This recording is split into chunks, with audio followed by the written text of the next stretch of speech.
10 minutes past the hour on this American morning. We have been seeing protests over hearings coming up this week on radical Islam. Critics, however, say this is essentially putting Islam on trial. Congressman Peter King of New York, he told our State of the Union that American Muslims are becoming more radical and identifying with terrorists.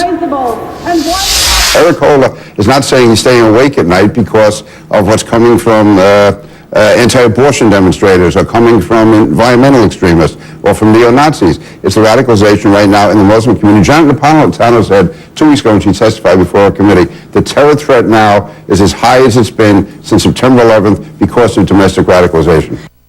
Oh, Representative King, as you see there, he has invited Dr. Zuhdi Jasser, president of the American Islamic Forum for Democracy, to testify at the hearing coming up this week. He joins us, Dr. Jasser, this morning. He's in favor of those hearings. So good morning to you. Well, many Muslim Americans, like Ibu Patel, against it. Ibu is president of the Interfaith Youth Corps, a nonprofit working to build interfaith cooperation nationwide. You may remember his name and the face. He was also served as President Obama's on the inaugural advisory council of the White House Office of Faith-Based and Neighborhood Partnerships. He's got a heck of a title there. But gentlemen, good morning to you both. Ibu, let me start with you. We hear what it is. A lot of people saying it's something else. Do you believe these hearings this week are, in fact, putting Islam on trial? Look, TJ, the single most important thing to every American, including every Muslim American, is the security of this country. Our children were born here. We want them to grow up living healthy and full lives with Americans of all backgrounds. This is the time for our leaders to be calling on us to be united to face the common challenge of domestic threats of terrorism. American Muslims have done a fantastic job of meeting the challenge. We want to be united with our fellow Americans to make sure that this country is safe and secure for our children and your children. And I think Peter King, the way he's framing these hearings, is not asking us to be united. He's actually dividing us by religion. Well, Jasser, Dr. Jasser, you seem to disagree with that. And why not? Why wouldn't Muslims feel like they are being put on trial? And this is not us all together solving a problem, but it's Americans, quite frankly, against Muslims trying to solve a problem.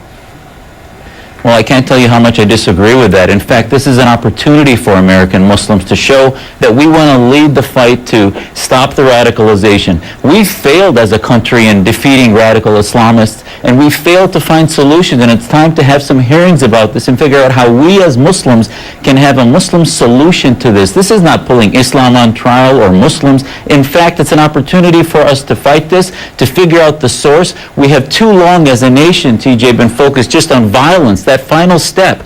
Muslims aren't, the vast majority of Muslims have been turning people in when they see it. They're part of the solution.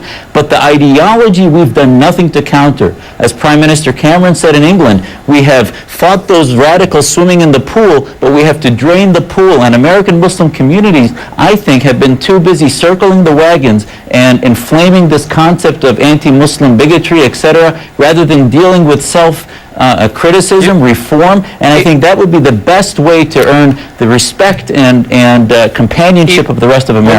Well, let me bring you back in, because you all's first answers there were kind of in conflict in that it seems like Dr. Jasser is saying that the Muslim American community has a whole lot more to do in looking within, and it sounds like you are saying, Ibu, that partnership has been there. So I guess what's the divide between you two? Ibu, you go. Well, you know, Attorney General Eric Holder has said that Muslim cooperation and investigations against domestic terror threats have been essential. Sheriff Baca in Los Angeles calls it overwhelming. The fact is that in a third of the cases in which Muslim Americans have been involved terribly in domestic terrorist attempts, it has been other Muslim Americans who have sent tips and turned them in.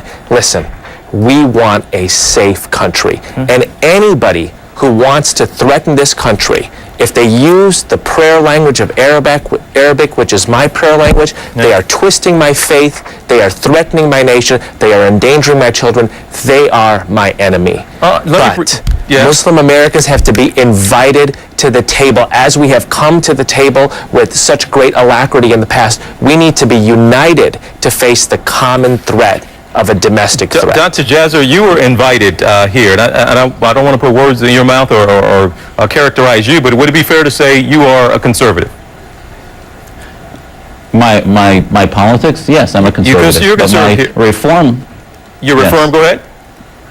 My reform group is really a nonpartisan group that works with all movements from left to right to separate mosque and state. So I think we've so polarized in this country, we focus on politics when this is a nonpartisan issue. That's a good point there.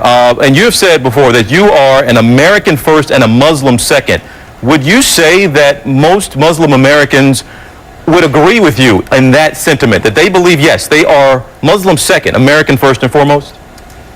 Absolutely, and that's the issue. Is so far, TJ, most of the alphabet soup of groups that are Muslim in Washington that represent us, I don't think represent most American Muslims. And this is the issue. A lot of the leadership, what I'm going to be testifying about is that many of the leadership of the American Muslim communities have failed. The vast majority of Muslims have not failed. As Ibu said, they've been the heroes. They've been the ones turning people in. But at the end of the day, Nidal Hasan didn't turn radical overnight. It was a process. It was a culture of a lack of cooperation that led to him not being found years before he actually ended up wanting to do the violent act he did. And that's where we have to treat the problem, not at that final step, but long before. Well, last thing, and Ivo, I've got to let you have the last word if you can do this for me quickly. You never really know what's in someone's heart. But Representative King, do you think this is an effort by a man who is misguided in his effort but with good intentions, or do you believe this is a man who has an anti-Muslim agenda?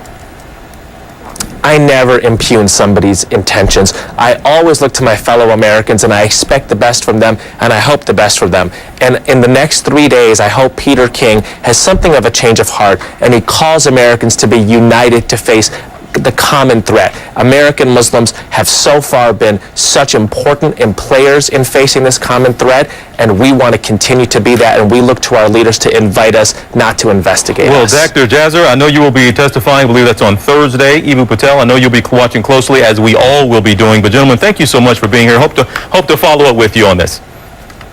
Thank you. Thank you. All right, 17 minutes past the hour in This American.